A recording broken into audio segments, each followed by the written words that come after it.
Sathya Sai Speaks, Volume 11, Chapter 21.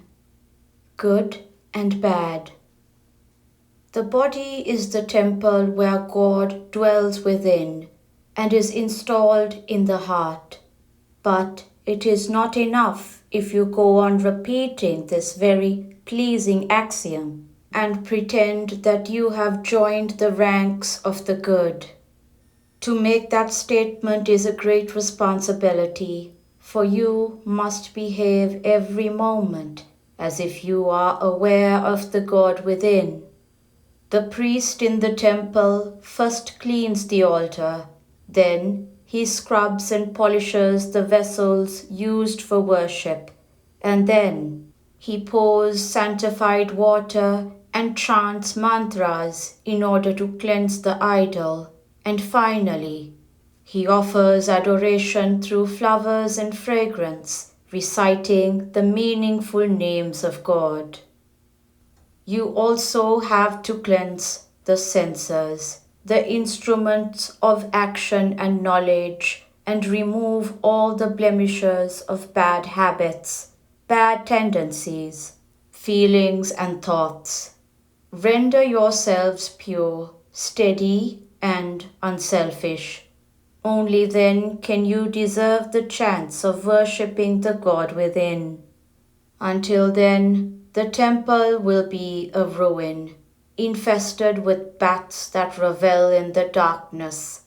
Vyakti is used to refer to the individual man, not without a certain degree of appropriateness. The Sanskrit word means he who has made manifest the divinity in him. That is the answer. That which was unmanifested due to the heavy overlay of sadhana, and the avyakta has become vyakta. He who has achieved this is the vyakti, not each and every single human.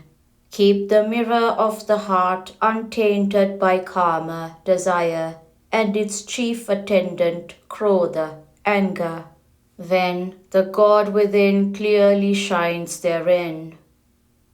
Throw your inclination on the side of the good.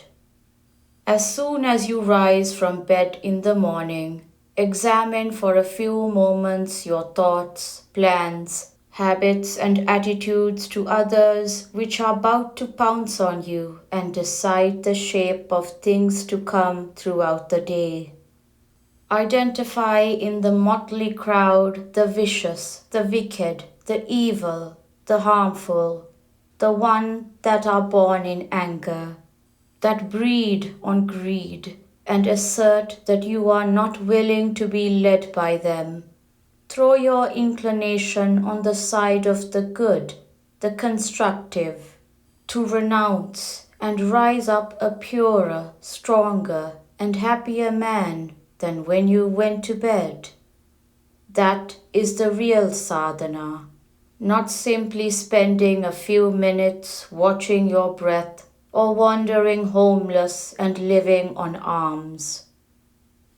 There is a belief that is strongly held and justified by many that good deeds and bad will cancel out, and that it is only the balance that one has to suffer the consequences of. That is to say, the consequences of sin can be diminished by the consequences of acts of merit done by the same person. 10 sins and 11 meritorious acts mean that the balance is favorable to the doer. But this system of accounting does not hold good in the spiritual field. The consequences are there, but they do not cancel out. It is like this: a man scatters seeds of thorn plants as well as of fruit trees. Both grow together and both have to be endured. They sprout distinctly and as ruled by their own innate dharma. You may have in an orchard of 1,000 fruit trees one thorn bush, But that will not turn into a fruit tree just by association with the rest. What has to be done is to pull out and destroy the bush. Identify it as thorny and harmful, and then, by discrimination, pull it out by the roots. By the roots, for when the rain comes, the tree will sprout again if the slightest trace of life is in it. Be vigilant about your steps. Only very few are now able to spot out the thorny bushes and uproot them. So they have to suffer the thorns, even while they are enjoying the fruits. Reap the mixed harvest you must, if you do not take note in time. As I said at the beginning of this discourse, the tragedy is, man seeks to avoid the progeny of sin with pleasure. He seeks to earn the fruits of meritorious deeds, but is not inclined to follow the meritorious path. Be vigilant about your steps. Do they lead you along the road that will take you to the goal you have in view, or do they turn away from it? How can you reach the east when your steps lead west? Many persons ask me, Swami, where can I realize the truth? Please grant me self-realization. My reply is, you will be liberated the moment the I goes. Do not ask for my liberation. My liberation, the I should go. The I and mine should go. That itself is liberation. This I has been created, protected, and grown by your own ignorance. A baby has no I or mine. It easily gives up anything from its grasp. The I hardens with the increase of intelligence, and it does not part with a doll or toy. Do not allow the role of the separate I to damage the springs of love and sacrifice in your heart.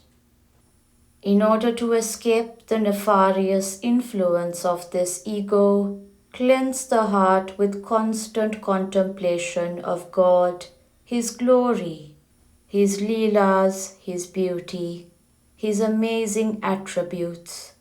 Contemplate the vast, so that your heart too might overstep its limits and become vast itself. Bhuma, the vast, that alone confers joy.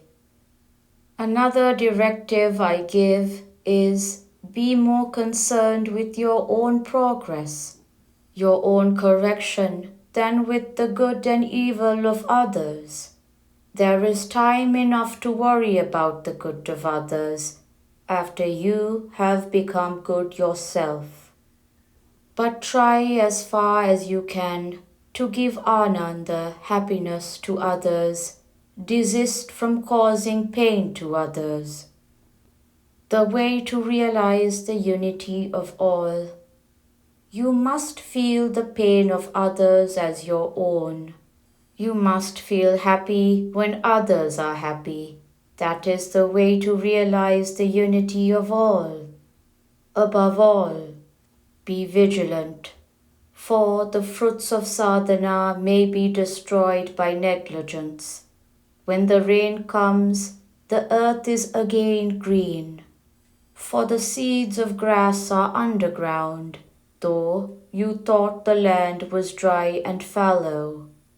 Satsang, Satkarma, good company, good deeds, these have to be kept up all throughout life. Deepavali, the festival of lights, celebrates the destruction by Krishna of Narakasura, king of Parag Jyotishpur. Narakasura means the demon who has, with every act of his, taken a step towards hell. It symbolizes ignorant and evil-minded men, and which is their Pura habitation. It is called Parag Jyotisha. Parag means first, the initial. Jyoti means light. And Shah means forgetting, ignoring. The city which has forgotten or is ignoring the primal light. The body where man lives, which has neglected the Atma, which is the primordial source of light, jnana, intelligence. That is the Pragjyotishpura over which the Narakasura, that is, the hellward marching demon, ruled. And Krishna saved him by destroying his demonic tendencies and showing him the light. April 18th, 1971. You are proud that you have written the name of Sai 10 million times. You talk about it wherever you get the chance, so that others may admire your faith and fortitude. But it is not the million that count. It is the purity of mind that results from genuine concentration on the name. Your sadhana must avoid becoming like drawing water from a well in a cane basket. You get no water, however often you may dip and pull up the basket. Each vice is a hole in the bucket. Keep the heart pure, keep it whole. Sri Sathya Sai Baba.